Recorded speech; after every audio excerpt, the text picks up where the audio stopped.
Hilo, and thank you very much for coming. It's really nice to see everybody here today. If you are seated in the back, far away, you might want to move forward because with the air conditioning, it can be sometimes hard to hear. I feel like I'm yelling, so I don't know if the students will speak quite as loudly. Okay, so feel free to move up. So myself and Carrie Moskins from Hawaii CC are co-chairs for the Big Island chapter of Hawaii TESOL, which is teaching English to speakers of other languages. There is an international organization, a Hawaii organization, and then a couple years ago, we decided to create a Big Island chapter to better meet the needs of our own island and community. Okay? Let Carrie talk a little bit about the collaboration with the Pacific Islander Student Center for this year's fall event. So hi, I'm really pleased to see the turnout today. Thank you so much for coming. We do have this event every fall, and the theme changes depending on the hot topics of the season and such. But this year, we're fortunate to partner with the Pacific Islander Student Center, and we also were able to make contact with our Department of Education liaison, Jill. And so, yeah, thank you so much. And Vid, thank you for making this all possible, because each year we try to bring the professionals in the ESL field together. And because of the logistics of the islands and our occupations, we often don't get a chance to all come together. So this is just fantastic to see so many of us in the same room. I think we'll go ahead and explain that we are videotaping today, and then we'll introduce our fabulous panelists. Thank you. Just real briefly, Vid Ratty, our Director of the Pacific Islander Student Center. I'm really pleased to have you here, officially welcome you. If you haven't been here before, welcome. Welcome to UH Hilo. You'll notice that Urbiland here is videotaping this. I think on your program, did you put in that line? So on your program, there is a website that the students are managing, a YouTube channel and our own website, essentially to provide some avenues of information on the lives and stories and resources for those of you who help Pacific Islanders here in Hawaii. One is to provide some stories from their perspective, from our students' perspectives, for folks to understand. Also, secondly, to provide some resources for teachers to utilize in their classroom if you feel the need for some resources. So the videotape that is being made today it's going to be mostly of the speakers. Will be on the YouTube channel. So hopefully, if you're not okay, if you're asking a question, if you don't want to be on camera, if you ask, just raise your hand like this. That means to you, Beelan, not to videotape. If it's okay with you, we'll just use your voice on that, and we can edit things. So that's all I wanted to say. The last thing, the center supports Pacific Islander students who are U.S. citizens or those who come from the different regions, the U.S. affiliate Pacific Island nations around the Pacific region of Federated States of Micronesia, the Republic of the Marshall Islands, Republic of Palau, Guam, Commonwealth, the North Mariana Islands, and then American Samoa. That's the main group that we support. The interesting thing that I always want to point out when I talk to teachers in the different schools is, for me, the interesting data that of the 200 students who self-identify as Pacific Islander students here at UH Hilo, only a handful of them come from the schools where you serve right now. Of the 200 students who are self-identified as Pacific Islander students at UH Hilo, only a handful of them graduate from schools in the state of Hawaii, on Hawaii Island. Okay. So when I was asked to look for panelists from both HCC, and I don't have access to HCC, so I'm grateful for Carrie for providing that. You know, it was almost slim pickings, but in a way, it represents what is the reality of those students. So the question we ask is, where are these students when they graduate from Kealakehe? Right now, we've got Kealakehe. He's a Doran Scholar, you know, so doing well from Kushrai. Where are the rest of the students that graduated with him? I don't know where they are. Maybe they're at HCC. I don't have the data on it. Or maybe they're not attending colleges. So I only raise that because I think the work that you do to support the students, whether it's an ELL program or it's just a regular teacher or whatever function you have at those schools, those are all, your responsibilities are all enabling these students to reach their goals. So I think what they're going to present to you from their hearts and from their experience is really important, obviously in the work that you do, but also to disseminate that information to your colleagues. So I was asked to get some students who attended schools here in Hawaii Island. These are some of them. I had to ask them who graduated from schools that are, most of them are Chukis, but that's representative also of the Chukis population and the Marshallese population on this island. So I'm very grateful that there is a Yepis, a Kushraian, and 3 Chukis. We try to be as representative as possible, but that's what we have right now. So thank you very much for doing this. Oh, yes, okay. So I think in your program you've got some intro. I just want to say Kathy is from She went to, she went to Kapiolani, where my daughter goes right now. That's the reason why I know. So grew up here, so elementary all the way up to Hilo High, intermediate and Hilo High, so she graduated from there. John is Kushraian, or from the state of Kushrai in the Federal States of Micronesia. He graduated from Kealakehe. Like I said, he's a Doran Scholar. If you don't know what that means, it's a really competitive program at this university that's fully funded by some rich people called the Dorans. That's all I know. And then it's really, there you go. Exactly. Wyden's not here, but I thought I saw her name. Mai or Minus, Julian is Chukis. If you go on our YouTube channel, you'll see her story. She's interviewed on there. And the touching thing for me, I get goosebumps, touching thing for me to hear her story, which I didn't know until we interviewed her, was her struggle through elementary, because her family moved here, spoke no English, and completely lost in the system because she couldn't understand a word of English. When you hear her, you'll say, what? Because she speaks very well, very good English.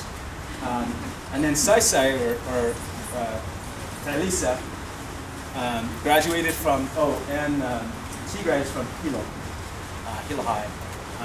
Talisa graduated from Waikea, right?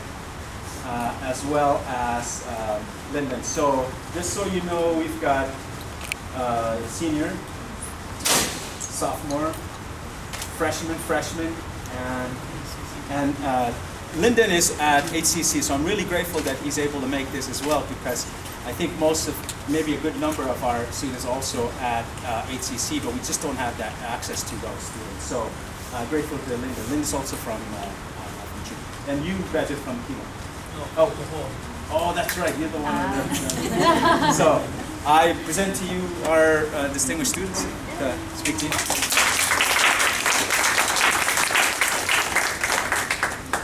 Okay, so Carrie and I met with most of the students and got a little bit of an idea of some of their stories and some of the topics that were important to them to express today. So how we thought we would do it is that we will pose questions, and the students who would like to share will share. So you don't have to answer every question, but the ones that you have something you want to share, please do so. All right. You want to start? You want me to start?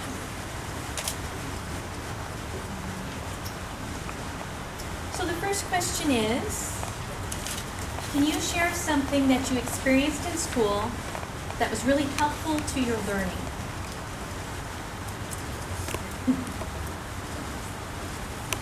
So we can always jump in. Sure, jump in. Okay, for me, I came here when I was like in elementary. I came in 5th grade. So when I first came, it was making friends. Like, people were welcoming. And I made a lot of friends.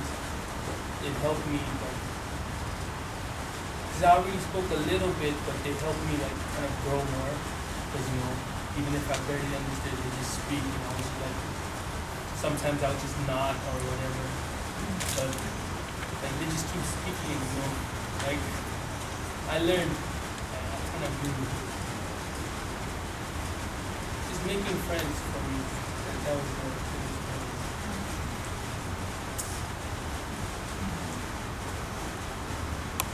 For me, kindergarten, starting was a hard struggle because I didn't know that much English. But my teacher would hold me back after school for like 2 hours, and she would just help me read. It was like one-on-one. And then my older sister would also join in, and then we would all get into a reading group and just read together. So it helped. For me, I'd say the thing that helped me out the most was the TESOL programs, especially in elementary, because being part of those programs helped me like develop relationships with the other Pacific Islanders that came to the same school. So I was able to grow more comfortable around them and have like a greater relationship with the people from the same islands or from many islands around the Pacific Ocean. For me, throughout elementary, I remember participating or being part of after-school programs. So after school, a handful of students would go and we do homework, and it's one-on-one time. So there's people there to help us, and sometimes they would offer math tutoring for us. And even though that was my free time and I didn't like it at the time, when I look back at it, it helped me throughout. But yeah, that really helped me facilitate my learning now. For me, I came here 2010 for my freshman year, and the most helpful thing that I experienced was the ELL program, because I came here and I knew some English, but I wasn't really that good. So for my ELL class, I forgot her name, but the assistant teacher for Mrs. Saida Igala's class. So she always comes to my biology class and my science, math, social studies class, and she would just follow up on how I'm doing. And she saw that I was struggling in biology, so she recommended me to do tutoring, and she wanted me to go with the Title I resource room, and that's what helped me.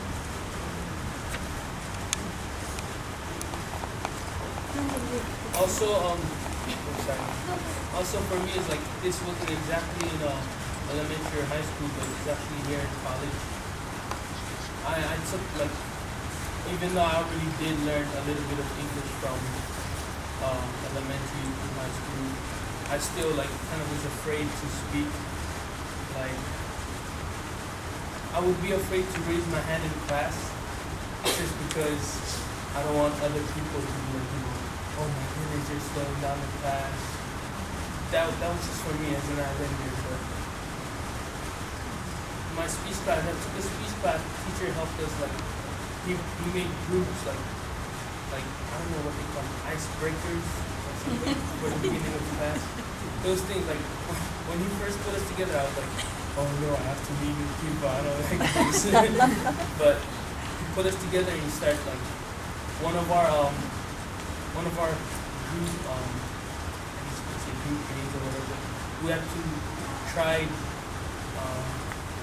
like we put Legos onto the table and he told us to build it. whoever's got the highest gets a thumbs up from him. It was funny. So we just like, even though we never really knew each other, we just somehow helped each other and like just chip in, just put on like a piece by piece. It kind of helped us it helped us with teamwork. Like, even if you don't know a person, there's something they can do to help you build as a person. There's like things like that. Like I think, I don't know if all you guys are work for high schoolers or elementary schoolers, but like things like that could help for the islanders especially, because they like hands-on things like that.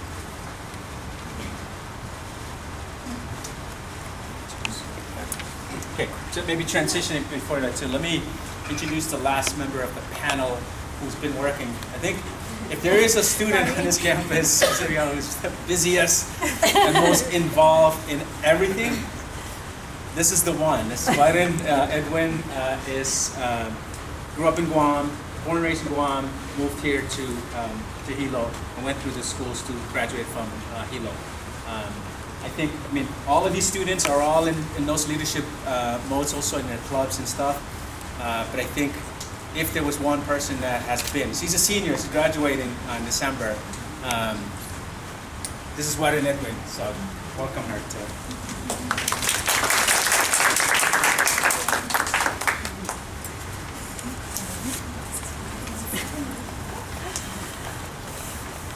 Did you want to add anything to that first question before we move on? I'm sorry, I missed the question. So can you share something that you experienced in school that was really helpful to your learning? High school or college? Anytime, your choice. Okay.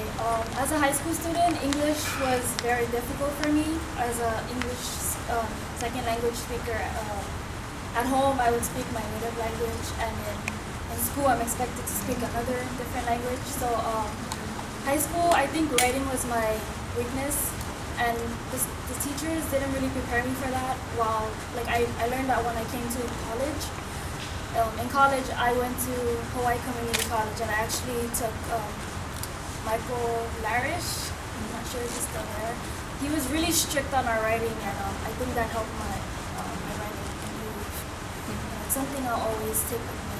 Having transitioning from high school where teachers didn't really, they weren't really hard on us. They just kind of expected us to, it's like no child left behind, right? So everybody just passed and moved on to another grade. I'm sorry, but in college, you have to work for that grade, and that's what I learned my first semester, taking English 22, because it was really hard, and I had to work for that A, and that's something that I always take.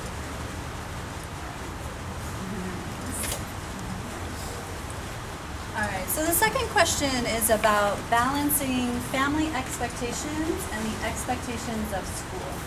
So did any of you have any challenges when you were trying to meet the expectations in school and also meet your family's expectations of you? So, in my culture, as a young lady, you're more of a inside the house kind of person. So it was hard for me to stay after school in high school to study. And my dad would tell me that I wasn't allowed to stay out that late because I had to come home because I had to do chores and just comfort stuff. But then he saw that my grades were sort of dropping.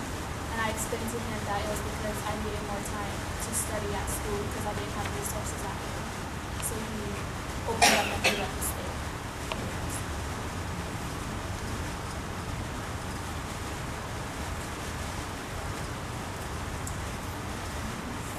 For me, I guess I can say during school I played sports. I played baseball, so that was one of the things I enjoyed playing during high school. But I was the eldest in the family, so I had the responsibility of babysitting, watching my younger siblings. I had to go back home, watch after them, cook, stuff like that. And so I had to balance that out with my interest in playing for the school. And so that was one of the things I had to balance out during high school. I never really had any experience with the meeting both expectations because my parents wanted me to do good in school, so they try to help do whatever they can to help me. But my mom actually works for an elementary right now, and sometimes she drives all the way to people's houses, like other Micronesians, especially if you know them, just to go like help them or help their kid do like bring their homework straight to them. Because sometimes like the parents, it's not that they don't want to help, it's like they don't know what to do. So I guess it's some there are some Islander parents that they just don't know what to do, so they let their kids, like they think, oh, when you go to school, your teacher is your second parent, so they have to help you with school stuff, and when you come home, you should already know what to do in school, but that's not how it is. So we need to somehow find a way to let the parents know that it's like you help them, they help you kind of stuff. Like, you kind of have to help each other out.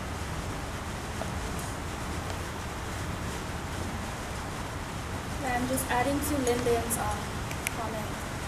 Families are really, they know the importance of education. It's just most of our parents came from home, so they lack like communicating with teachers because they can't really speak English. So they kind of rely on their kids to just go to school. They really want to be involved, but it's just hard for them to like break into that. They need like a bridge, so like maybe an interpreter would help. But definitely parents are really supporting of their kids. It's really hard for them to talk to the teachers because it's the language that stops them. It's like the language barrier.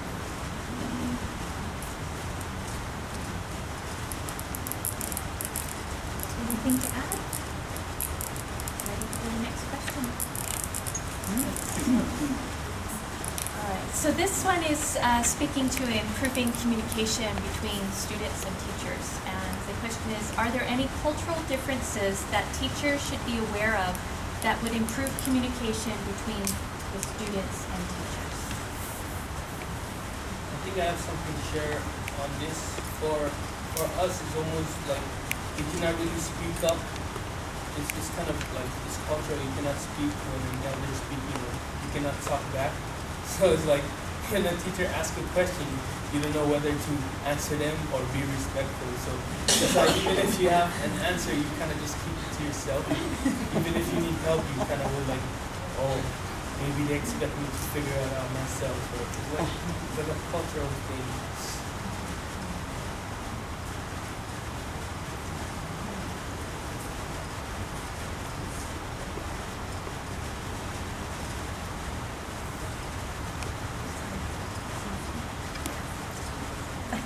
Oh yeah, it's because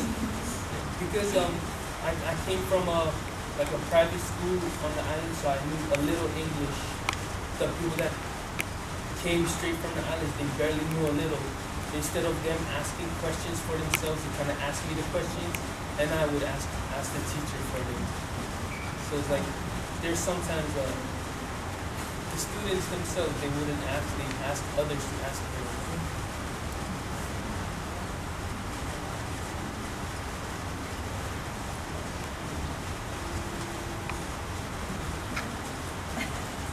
Okay, so like Lyndon was saying, going back to that language barrier, with the students, they come off a little shy, and we are taught as kids to listen first before speaking.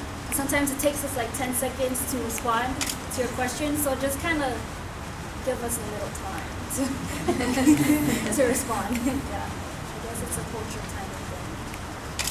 And it's hard for the students that just came from the island because I guess some teachers would expect everybody, like they would teach everybody at the same pace. But for those students, it's hard because they're trying to learn, they're trying to translate what you're saying, and at the same time, they're trying to learn what you're saying. So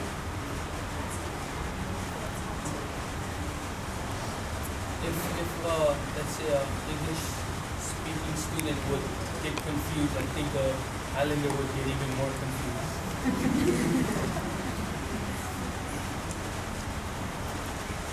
And if you guys ever plan an event and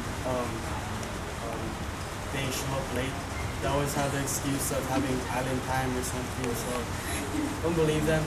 It's just them, I swear.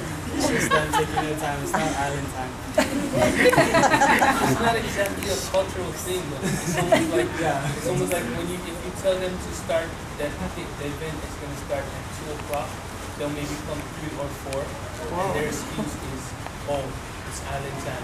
They say like, if you're from Chile, oh, it's or if you're from Indonesia, oh, it's Martinian time, Chile's time.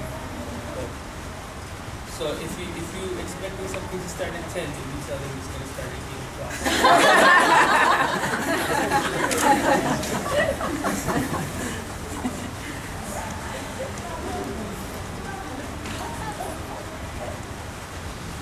Okay. Another topic that came up when we were talking with the students was how to maintain their sense of cultural pride, pride in who they were and their identity. So what types of activities can schools and teachers provide to promote pride and awareness of different cultures on campus so that students don't feel obligated to hide their cultural identity? Maybe you guys have heard of it here, but we have the International Night. That's like a time when everybody gets to like show their culture, or that they, especially if they hold it in like that, it's like a time to explore. There's one of my assistants from. She helped me. She helped me a lot. Sorry, I forgot what I was saying. Oh yeah. So if we have like events like that, that kind of like will just somehow help you like show your culture just a little bit, even if not something as big as cultural day or cultural night. Like even in elementary, like for when I was in elementary, we had like the Hawaiian cultural thing. Like for us, even though it's not our culture, it's like we enjoy it because we have to somehow feel the island. Like it's almost like you get to go back to the islands to do this thing.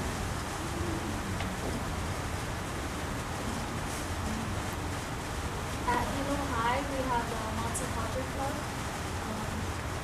We have the That was actually,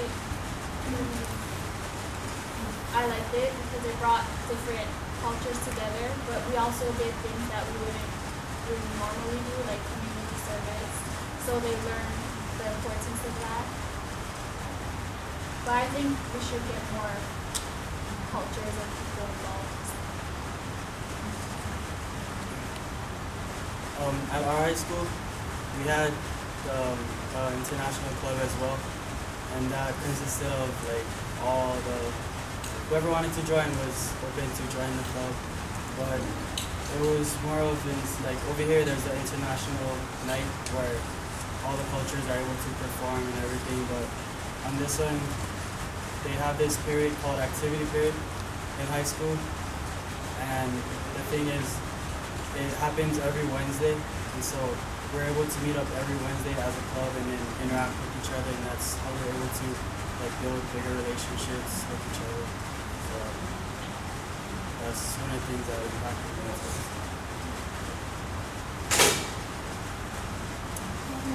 I think a lot of schools do it, but it's nice to like sometimes include in your class maybe like a culture, set aside a day in class that would be like a culture day, and everyone in class would talk about, or students would talk about their cultures, and they're already learning from one another.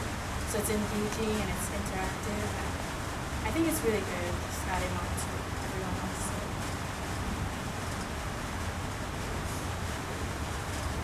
I agree with Kathy here. Engaging the students in lessons concerning multiculturals of different cultures, it's really good because it allows people to understand each other, avoid miscommunication because we all come from different backgrounds. Maybe like, it really helps, it makes me feel good when I walk into a class and I see like pictures of back home, because then I know the teacher is like, she's open to my culture and she's welcoming me. If I see my flag or, I don't know, just an image on the wall that displays her, culture sensitivity, really told to my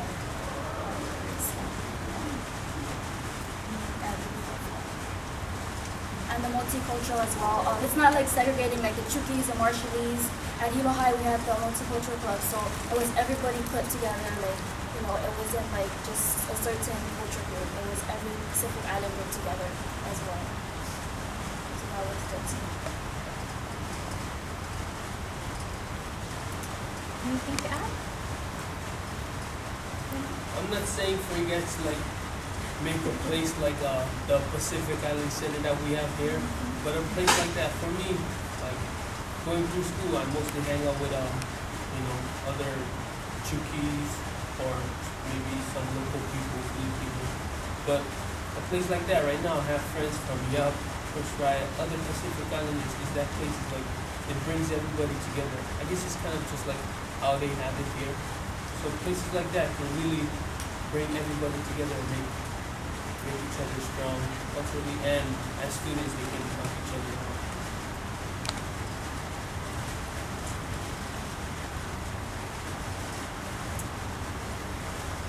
So here's another question, and this one is taking us into college now. And the question is, what insight can you provide regarding the expectations of students when they get to college versus the expectations that your college teachers have?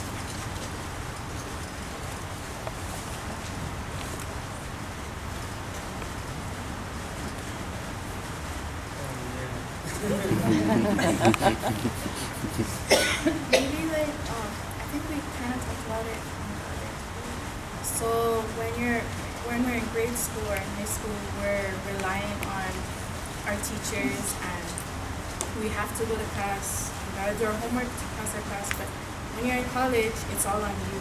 So if you don't do your exam, it's on you. You're gonna fail your class. But I think that's learning the hard way. But I think entering college, every choice you make, it's gonna impact you. The outcome of it's gonna impact you in some way or form. So it's all about your choice and what you're gonna do to benefit your education or work towards it. That's what I think. This is almost like in high school, like when you don't turn in your work or whatever, your teacher will be like, have you done this? Like, no. Oh, think you can bring it in tomorrow? Oh yeah, sure. Then you end up procrastinating. But when you come here, it's like you have that state of thinking, like you come here, oh, teacher's gonna tell me. Teacher doesn't tell you anything. Wow, teacher doesn't tell me anything. I don't have to do it then. Like it's you have to push yourself. Your teacher, even for if you walk off, like when it's time for a class, when it's class period, you're walking all over campus. People will tell you, hey, don't you have class? Go to class. Here. If you have class, you can walk around, nobody's going to say nothing. So, like, you have to somehow have to notice the importance. I don't know how to explain it. People just procrastinate too much, get an infection.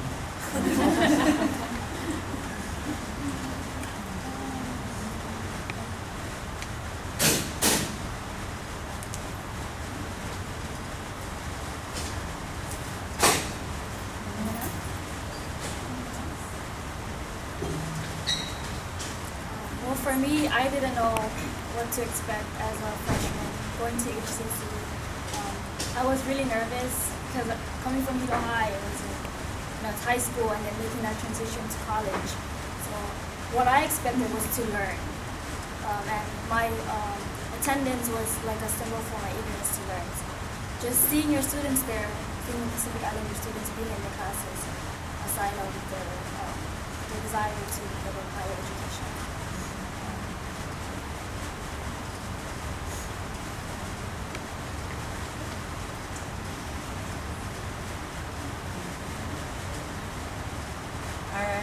So our last question is kind of a general question, and then we'll open it up for questions for the audience. Okay. So what suggestions can you give to schools and teachers to create a positive learning environment for Pacific Islander students? I would say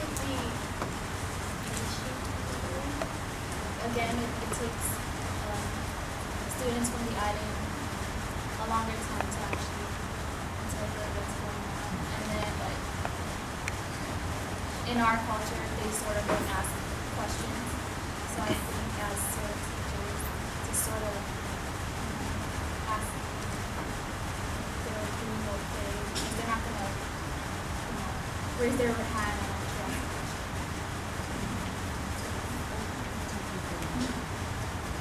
For me, I'd say build a relationship with the student. Because in my high school years, I was able to keep in contact with my counselors, my teachers.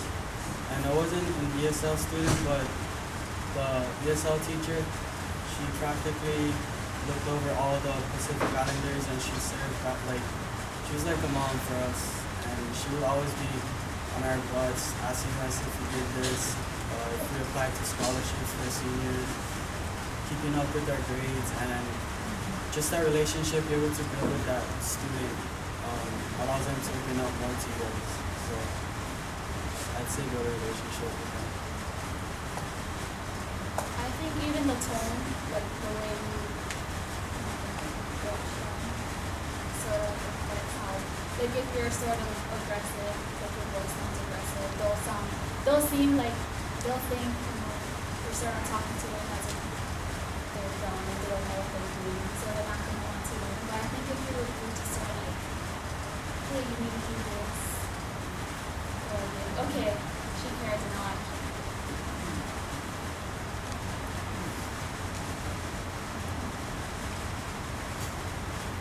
Yeah, just show that you actually care for their education, because I know they're gonna want to they're gonna show that they don't care and all, but at least try to make an attempt to have them picture their future and just talk to them about what they want to become and stuff like that.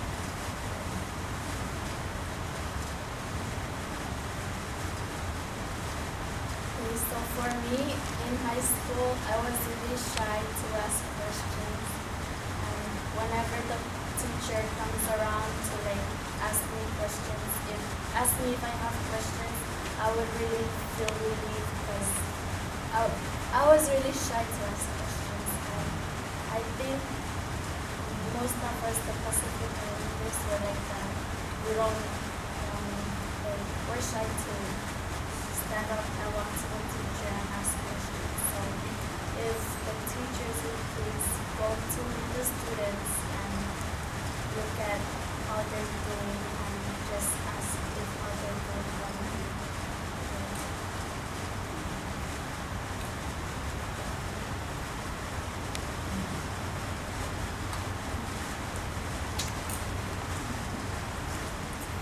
Any final comments that you want to add? That's pretty much it for me. Just getting to know your students, being patient with them. Because me, for almost all my teachers, I knew them and they knew me. So it's like you kind of build relationship, and when you have that relationship, it kind of makes you more interested, make you more interested in doing your work or whatever. Because it's almost like when you have a friend, you want to help other friends. I'm not saying become friends with your students, but get to know them, get to know who they are.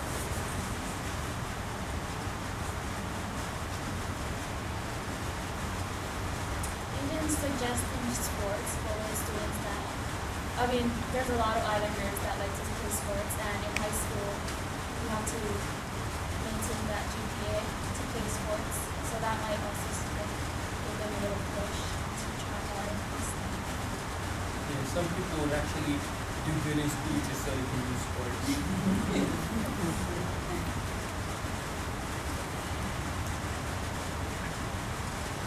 And along with sports, other than that you tend to work harder in your grades, but you also make more friends with other people. Sports helps out a lot. for activities too, you know, when you say get into groups, I think it's better if you make the groups because they're really well segregate themselves from others. Yeah, because even though we hate that, it's kind of it's better. We like it in the end. Like I said about the networking stuff. In the beginning, I was like, oh my goodness, I don't know these people.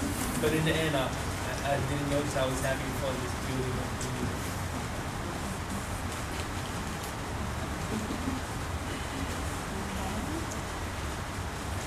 Thank you very much. Okay, so I think we can open it up to questions from the audience.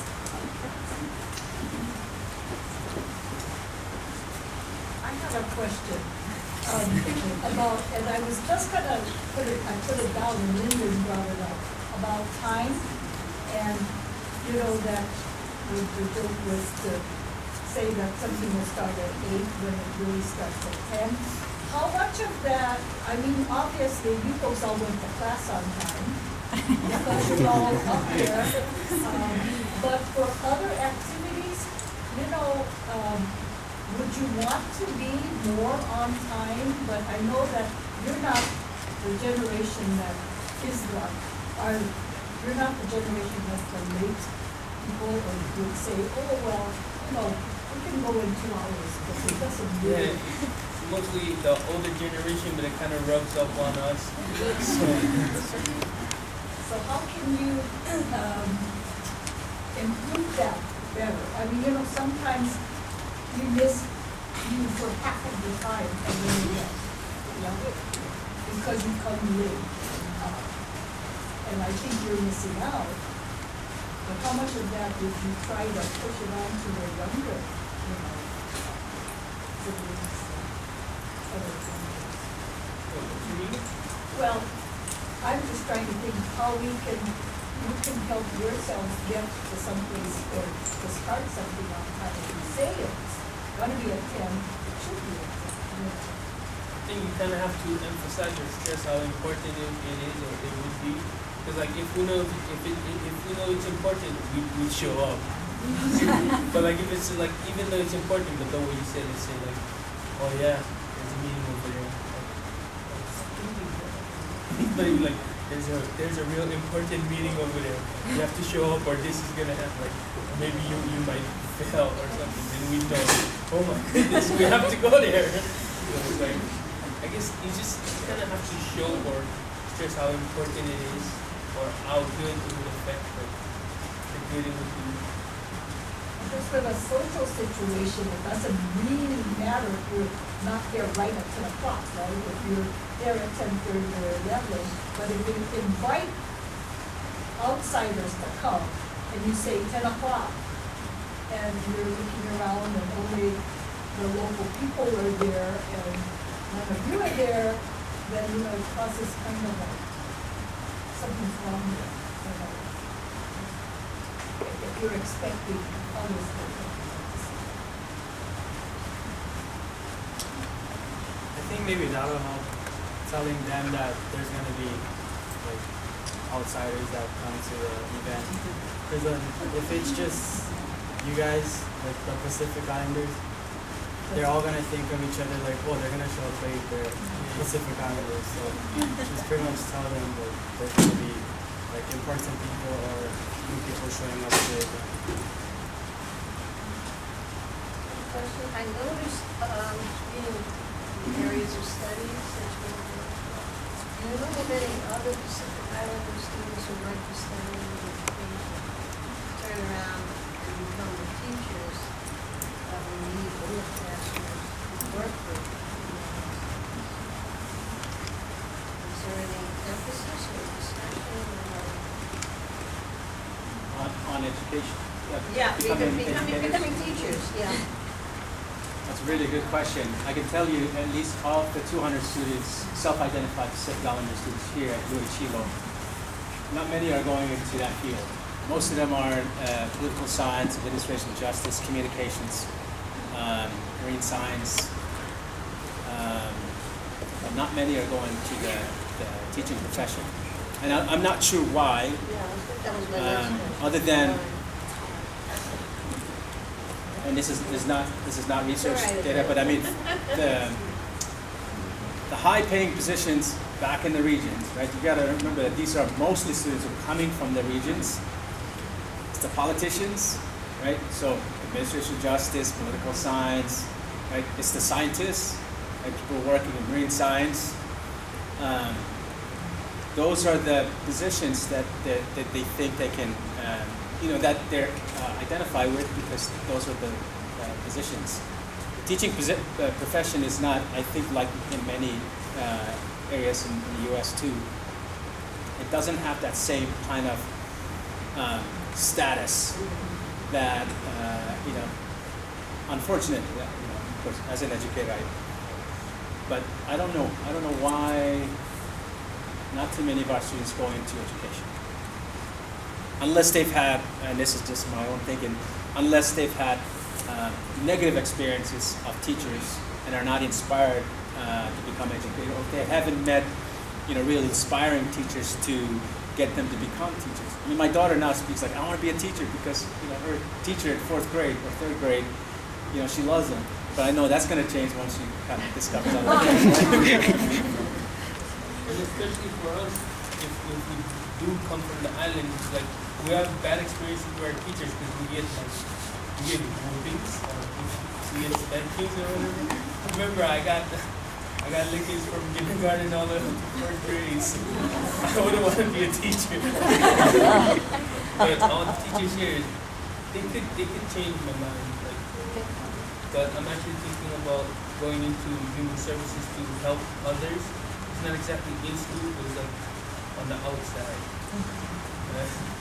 Being a teacher would sound interesting.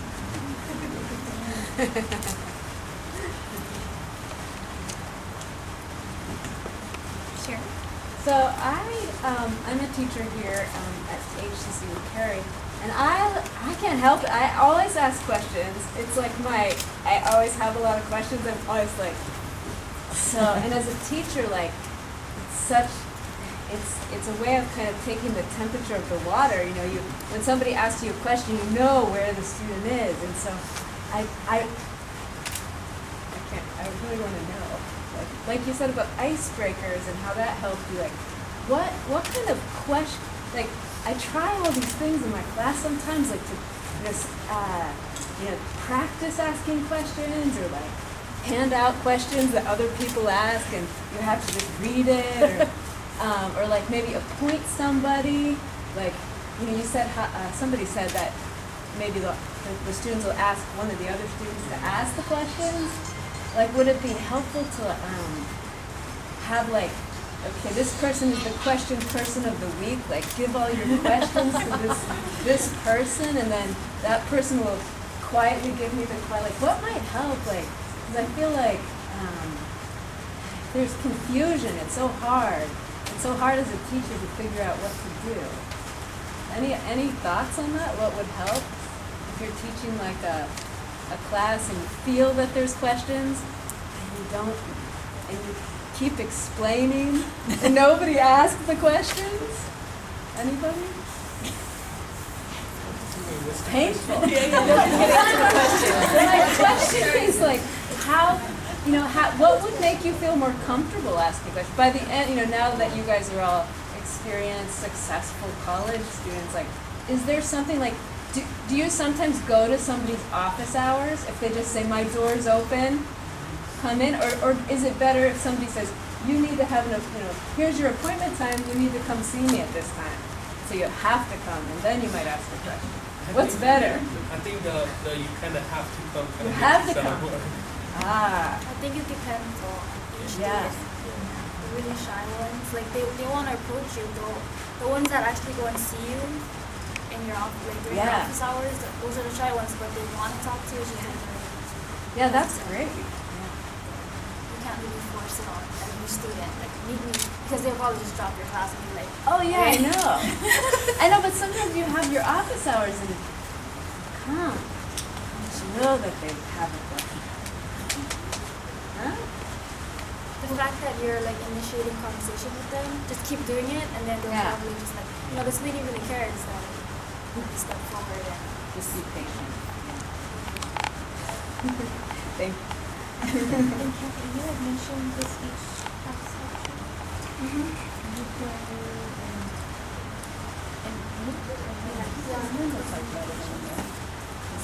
maybe you could mention how that helped you. Yeah, so I used to be a business major, but then, yeah, like, one of our requirements is to take public speaking, and I hesitated taking my class. I was like, I don't know, go up in front and give a speech, but, I mean, I took it, and, I mean, it was challenging, but overall, when I look back at it, it was really, like, it helped me, like, with my communication skills, like, to go and approach people, and it just changed my mindset on my major.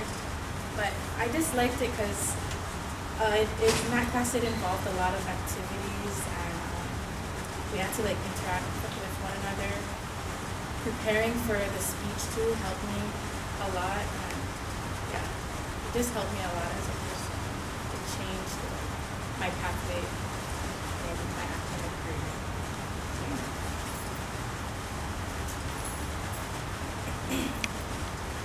That's kind of same for me too, because it's weird because in high school, when I first came, I was like quiet, and when I got to high school, I became talkative. Then when I came to college, I became quiet again, and now I'm kind of talkative again. It's all because of my speech class. Like if not for my speech class, right now I'd be like, I wouldn't even be sitting here. I'd probably be standing outside looking from a distance. But my speech class is like right now. It's like I really enjoy meeting new people. It's fun for me now because the speech class kind of made me more comfortable talking with. When I first started, I kept avoiding it because I don't want to talk in front of people. But the speech class, like I said, the icebreaker itself kind of opened me up a little. And then as we kept going, I felt comfortable now. Like everywhere, I always feel comfortable talking. The speech class is really helping.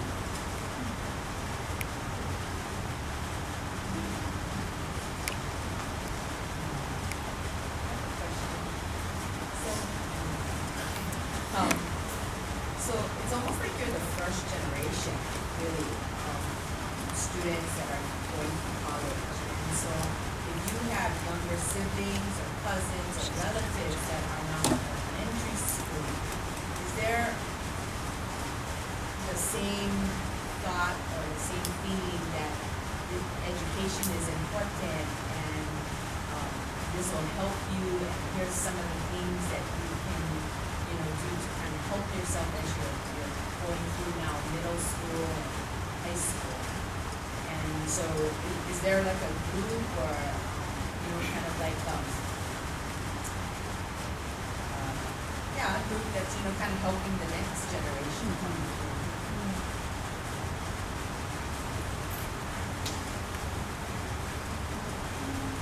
For me, it's kind of strange because when growing up, we never really had all these resources that they have right now. Like my brother, right now, he's in Upward Bound, but first he was in Avid, and he was in all these things.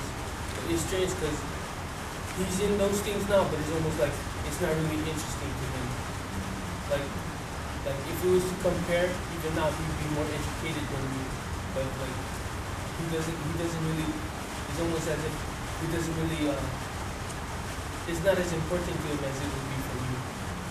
Like it's weird because they have all these things, all these good things for them. It's like they're starting to really take the advantage or not even using it. So for me, I'm not sure. These things it helps them. Like they're smart. It's almost like they're getting. It's almost like they're getting way too smart for it. You say like they don't think they don't need it anymore because they've been going through those things, and they come here. It's like, oh wow, I've done this before. It's almost like they need to. I'm not saying that they need to. They should, but like when you really feel the struggle, that's when you really feel to work hard. That's when you really see the importance. I don't know if that. Because they're, as I'm just thinking that, like even an iPad is like an everyday thing now, whereas before it wasn't. So it's like, how you work towards it, it could be the goal to, achieve, like, okay, if I do well in school, I can do this. And so the more you're exposed to things, it just changes, how you do your education and how the next generation can do their education. Just speaking on the iPad, just like that. Like for me, right now, I'm using it for. Right now, I have the questions on it. But like for my brother, just seeing how he is with his devices, almost like he would play games during school. He's like right now, this iPad, I would like just hold it with me. I wouldn't let go. But then he just play games. He leaves it charging. He leaves it like he's like pretty much the same. He's starting to kind of take advantage of it. It's like to us, it's like when it's new to you, you really enjoy it or you really hold it. But like when you just get used to it, you get tired of it. I don't know. I just want to jump on to Andrea's question. The College of Education has like student teaching, where they send their student teachers out to the schools to work with the rest of the classes there. Is there any program with the university or their HCC where the students, they don't have to be in education, but they can go into ELL classes and just talk to the students, bringing their perspective to the students at the elementary, middle, and secondary level, just to go over, like basically what you're doing right now with us, but to work with, the younger students. And I think that would give them a lot of encouragement, to succeed when they see how successful you are. So that might be something to think about as instructors, if you can think about doing something like this. And with teachers, we're all teachers, most of us, and are retired or active teachers. I'm with the union, the teachers union, so we can help with programs that will bridge that gap for partnerships. I think that's so crucial for your siblings, for the younger ones. Just what Ray is asking. These kids do come to us. We just had them this week with the ambassadors, the global ambassadors with Jim Melton, and he brought students, and he has always had students come to our class at Hilo High and show what they're doing and what the possibilities are. So it's being done, but I'd like to see more of it and more groups coming, because I think it needs to be done more often. I think it really helps our younger kids, especially at the high school level. But it's studying, even earlier would be great. I don't know if you're doing that. I know you do high school. I know, in our Chuki Student Association Club, we had a lot of who wanted to volunteer to tutor the kids, but it's just the lack of transportation. That's the problem. But a lot of us really want to go out there and teach and give back, just to add to our resume, because we're thinking about after college. So a lot of us want to go out there. It's just the lack of transportation that's the problem. We had worked with Bid about that, and that was the only stumbling block. The only thing that kept these young people from coming to our kids at the high school was the transportation. So if somehow someone can work on getting a van and shuttling, the kids from UH to a high school, like they could walk to Waikea, and that one was done, but they couldn't come to Hilo High because that's too far. But we would like to see that done. I don't know who to contact. I don't know that. The legislative session is starting up soon, so that could be a possibility for a bill, for funding.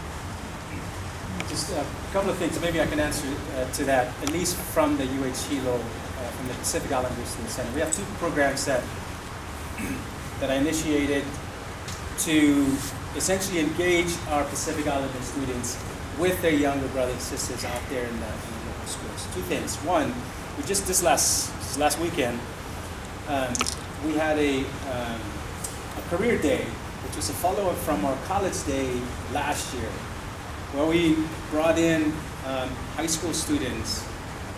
Last year we had over 100, this year we have over 100 students.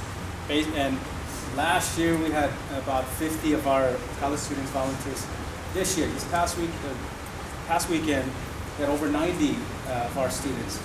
And the idea is to, not so much to go out there, which is a good thing too, but we felt that bringing students to campus and exposing them to our college students with just the sheer number of exposure, they see, wow, there's so many Koshrayans, these, or Marshallese students who are going to college. I never thought that we could go to college, right? Because that's kind of what was out there, that the possibility of a college education is way beyond, only because they didn't know about financial aid situation or resources, or just the sheer belief that college is not for them. So that's one thing.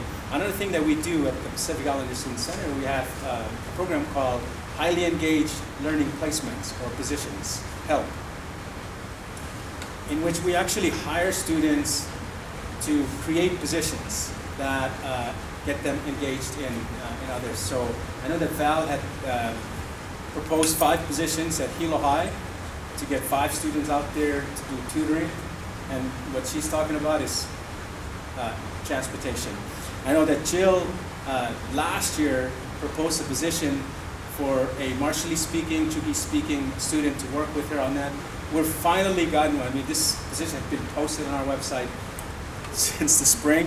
We finally are getting a student that has been interviewed by her. At this point, we're just waiting for our own paperwork to complete through. But that's the kind of thing that we're at least trying to do to engage these students in the lives of, especially in the different schools. Transportation is definitely difficult for West Hawaii schools, but I'm hoping at least that we can pilot something like here, because it's right here, both elementary and, you're at the elementary in Nita, but even just the high school too. So that's what at least that's what we try to do.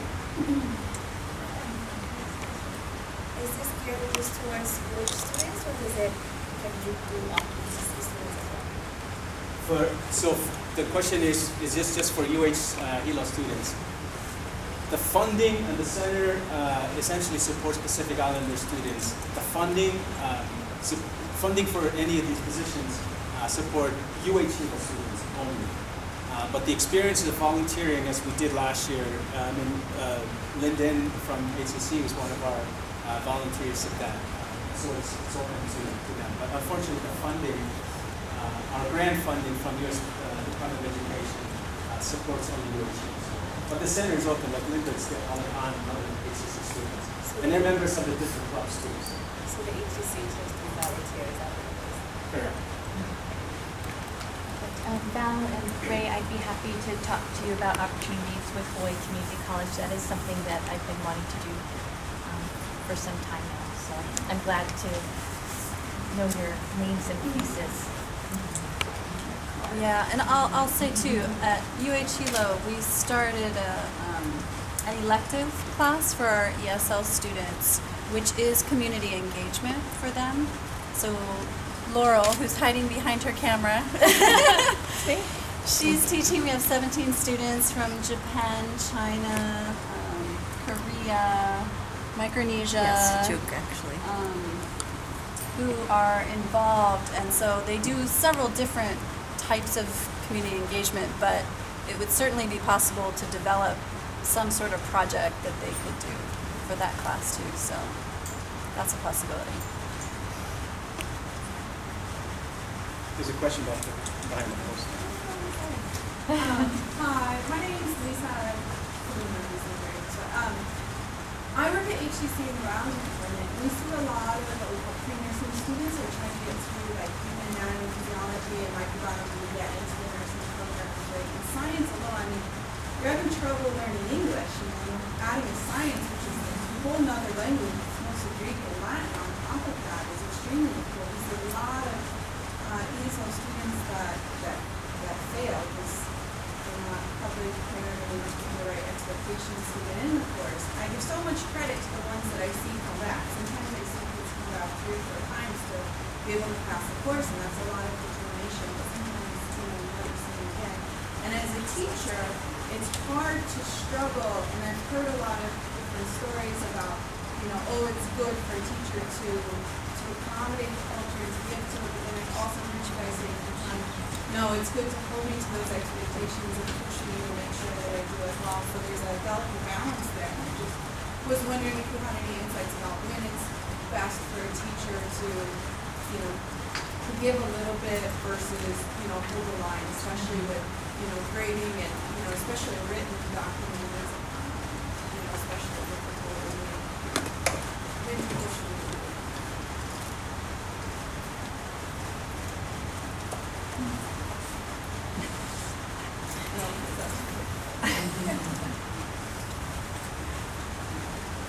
I think with that, it's the same with every other student. Like, it's college, so if a student's gonna tell you they're having like a death in the family, then of course you're gonna have to step back in. But with your class, I know it's hard for ESL students, but they knew the challenge while they thought of taking the class. So I don't know how to answer that question. Because even I have a hard time with like the science, like the science, and I can read and speak and write. But, yeah, it's challenging. It must be very difficult for how hopefully with that question. I think I tend to give more leading up to an assignment and helping them through the assignment, but then with the grading, holding the same standard for the rest of the class. And hopefully that's fair.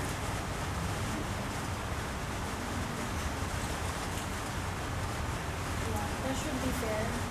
Because you took the step to help them, and then as responsible adults would go find a tutor and put more work into it. And the fact that you step forward and actually show that you care is a lot for a college professor. Did you guys ever fail course and have to repeat it and just because you were struggling? I've done that. I had to retake another class because I guess you can say I don't work well with the teacher. So I took another class with a different teacher who I think would review for me.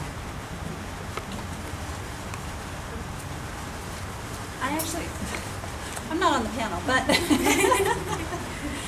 just for our field, what we're trying to help students do and to communicate to professors across the campus is that it's not about accommodation, right? You're not holding different standards for different students because that becomes unfair to some students over others, and students don't want to feel like, oh, they're getting special treatment, So students need to understand the expectations, and in my experience, I think most students will rise to it if they want it enough.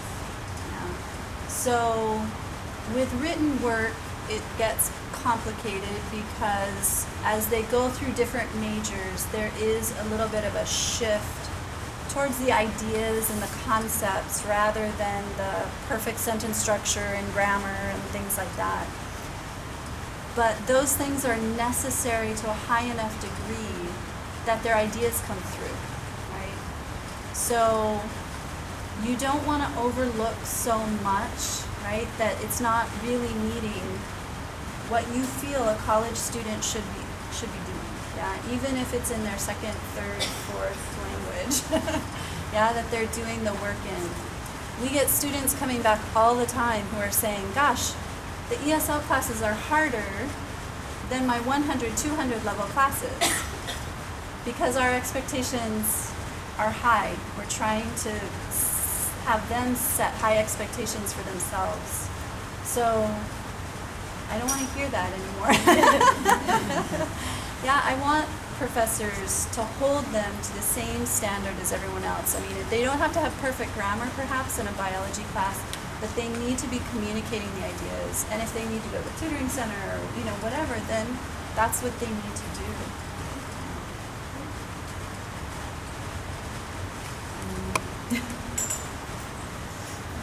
I think, can I maybe one last comment? I know it's 1 minute to go. I think the challenge for us always at the Pacific Islander Student Center, because it is a center within this larger community of college students, the challenge for me is to get these students out of the center, right? So that it doesn't become a wall to the world, to them. At the same time, I don't want them to feel that this is they're so special that teachers will not challenge them to rise above that wall. Yeah. So what we try to do, even just today, we had a similar experience here, just to show research and just point out some things for teachers to be aware of in terms of connecting with these students and how best they're learning, but not to be as an excuse. These cultural things, for those cultural things not to be excuses for rising above them to succeed. Because after all, they're in college to learn how to go beyond the comfort of their cultures. Yeah. So that's a challenge for me, and I think what these students have said is the challenge that they get, students will rise to those things.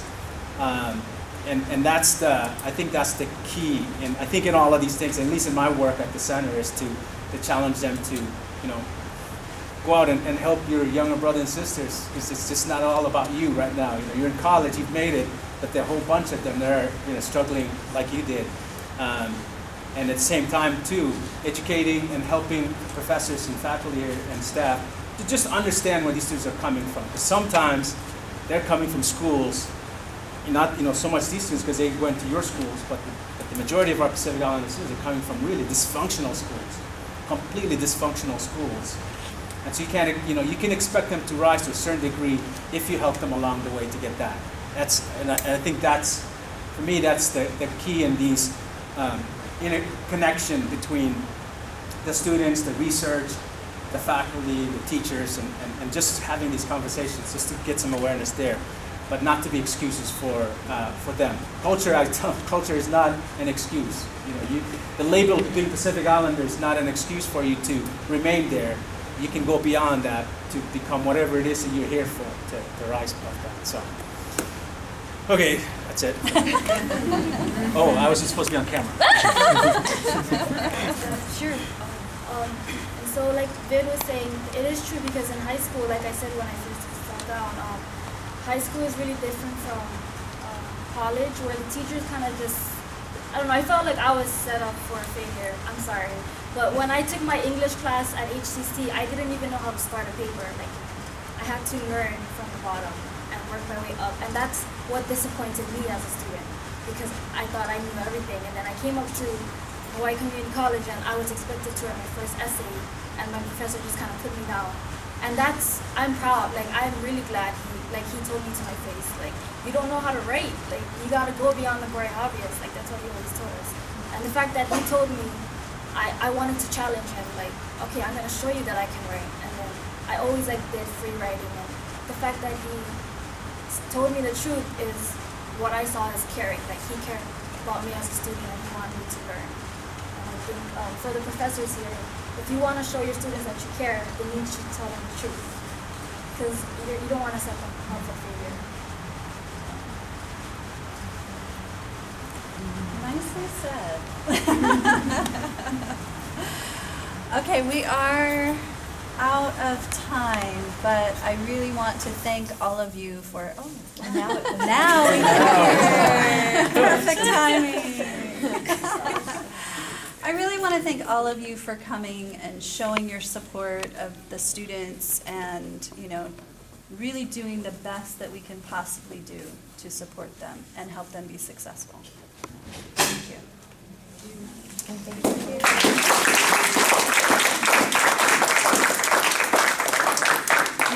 On that note, I'd really like to thank our panelists for being here and for being receptive to this venue, being receptive to our questions, and really facilitating the communication. Thank you. Thank you.